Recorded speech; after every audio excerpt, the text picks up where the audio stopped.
Rufa May Quinto at Bayani Agbayani, balik Kapuso Network para sa sitcom kasama si John Lloyd Cruz.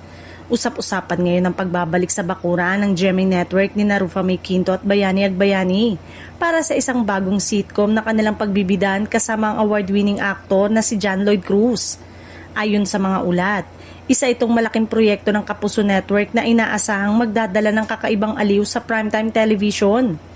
Excited na ang maraming viewers dahil kilala ang tatlo sa kanilang husay pagdating sa natural na pagpapatawa at mahusay sa pag-arte.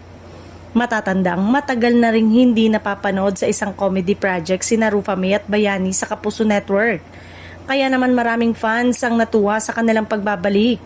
Para sa iba, tila nostalgic ang tambalang ito dahil sa kanilang mga nakaraang proyekto na pumatok sa masa. Samantala, malaking sorpresa rin para sa marami ang pagsali ni John Lloyd Cruz sa naturang sitcom.